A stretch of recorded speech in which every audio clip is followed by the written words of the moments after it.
A woman should be very, very soft. And so should her hair. That's why I switched to soft and beautiful cream relaxer by Proline. So luxurious and full of body, thanks to Soft and Beautiful.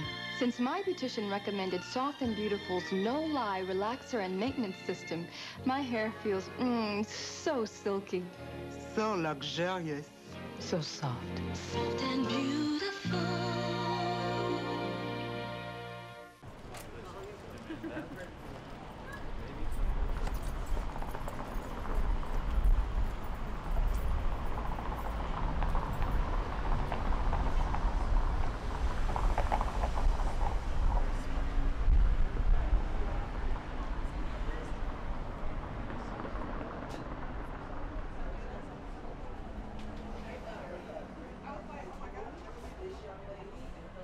Supporting a missionary in India.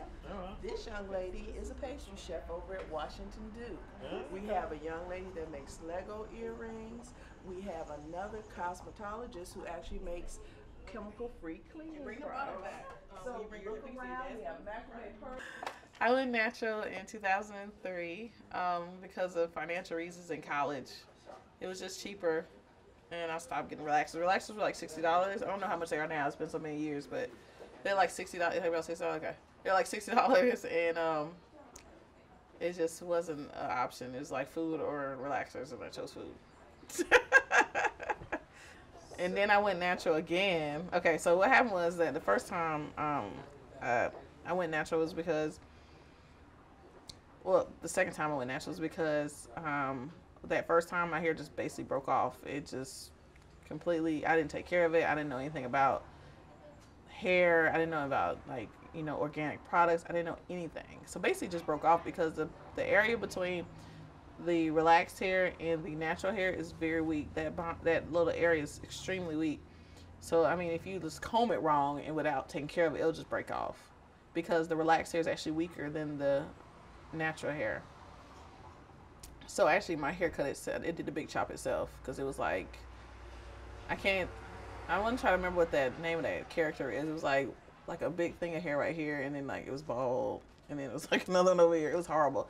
I wound up begging a barber shop to cut my hair off, and it was like after they closed, I was like, you don't understand. Look at my hair. I had a hat on. I was like, look at it. And they felt so bad for me that they cut my hair on the spot.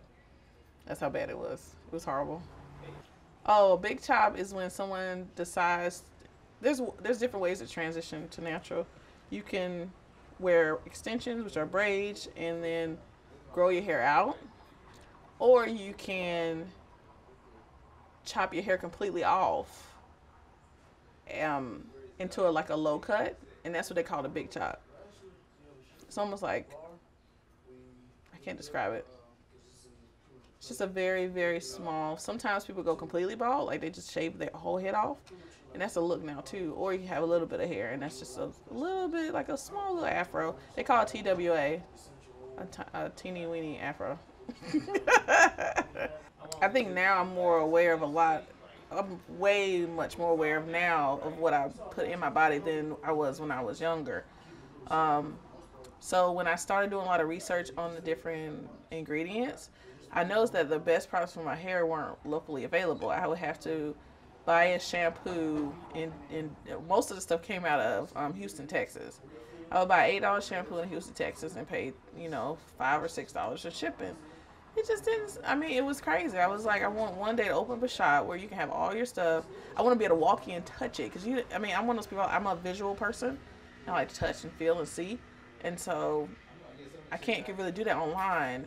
And then on top of that, you pay all this money and there's no refund. I mean, what happens if it doesn't work for my hair? So what I did was I said, okay, when I am able to, I'm going to make a store where everything's available in one location to take care of your hair naturally without any phosphates, chemicals, just organic, natural hair products. And then it kind of evolved from there. Let me get your signature there. I got shave it all over. I'm sorry, so early. Thank you. I didn't know that. Nice. How much is a photo session? I have different packages starting from $250. Ooh, okay, cool. But it's worth it. Okay, cool. I saw one the other day that I really want to take, so I'm excited. Cool. All right, got you everything, your seat, and everything's in here. You got a little All right, extra, so I'll thanks. put it in there too. Okay, thanks. See you later. Thank you.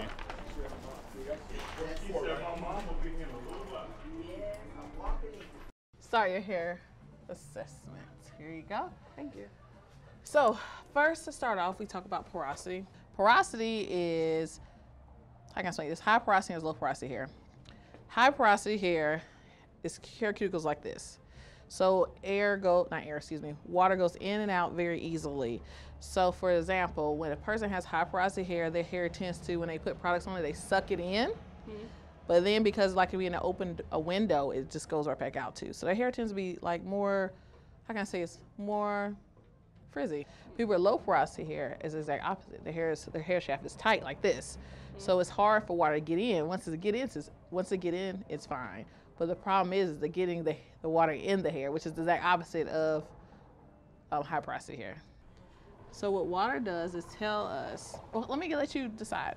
So if low porosity hair does not let the water in, but high porosity hair sucks all the water in, what is it gonna do?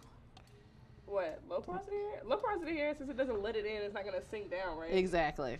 So first, we're gonna talk about the lock method, okay? Okay. You have your piece of paper Yes. with the lock method on it. For your hair type, actually, well, here, you give it to me. There you go. With your hair type, it's fine, I'm used to it now. For your hair type, actually, instead of the lock method in the traditional sense, it would actually work better for you to do the LCO method. So what exactly is the lock method? Okay. Like what does What did each one stand for? Yeah, what is that? L stands for liquid, Okay. O stands for oil, and then C stands for cream, which would be like the last, which we just talked about a minute ago as far as a creamy consistency moisturizer. So if you put your products on in that order or the order I'm about to tell you, that it'll retain and seal in the moisture. Okay, so why I started Beauty Bar is that I like to make stuff in the house. I mean, I'm not necessarily good at it, but I try to be good at it. And I knew that I like to make it, and even though I'm not good at it, I enjoy doing it. So I knew that other people might enjoy doing it as well. So I wanted a place where you can go and make a product, customize it yourself, but don't pay an arm and leg. Like online, you have to buy this bottle. You have to buy maybe a gallon of it, or maybe a big gigantic bottle of it, and then you have to buy a whole bunch of shea, and then you have to mix it up. Or if you buy a little bit, it's going to be a lot of money. And then just to have that 1 cent. Like I wanted people to be able to have options, like a buffet. You think it's good? Let me try this one. Do you have to open that? Yeah, Just just uncork uncork it. We fill that up. It is a pina colada. Mm-hmm. Okay, we Yeah, got it. we good? Got it. Okay. No problem. You about to run out of bowl in a minute. We got it. Really like. I can't wait till my skin's about to thank me later. Yeah, everywhere but your face. Don't forget. Right. Yep, because you got this stuff in it. But your skin is gonna love it. Trust me. We're gonna have a lot left over, I think. Though we're gonna put it in a separate container, but so you can take it with you. Thank you. I think that I'm kind of torn. Like in my mind, I think it might be more stable, because when fads happen, people just like I did. Well, I won't say they do it for the wrong reasons. When I went natural the first time, I did it because of money. You know what I'm saying? So when you do it because of the wrong things, you tend to go back to what you know. So I see a lot of people like go natural just for the fad reasons, and then they go back within like a month or two because they can't take it, because they don't know how to take care of their hair, or they don't understand it, or they don't feel like it's culturally accepted at work or some weird reason like that. So it will either be stable or go back or creep. But I think because people tend to go back so fast sometimes, it won't be as sharp as this, like the last 2 years have been like, no, I say the last 3 years have been like really sharp, like everybody. And now I think it's gonna kind of more like level out a little bit, because of, I hope people become more educated and less trendy. Hey, how's it going, everybody? It's Leslie today to share with you why I decided to go natural. Honestly, I think that we are all given different types and textures of hair, and I think God has given that to us for a reason. So I just wanted to embrace that and be okay with what God has given me. No matter how many times I retouch my hair, it's always going to grow back in its natural state, and it's going to continue this way from here to the day that I die.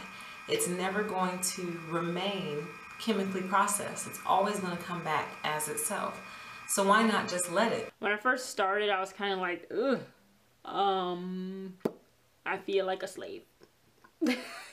But now I actually like really, really love it. So I'm really glad that I went natural, and I just feel like I'm connected with who I really am now, and it makes me happy.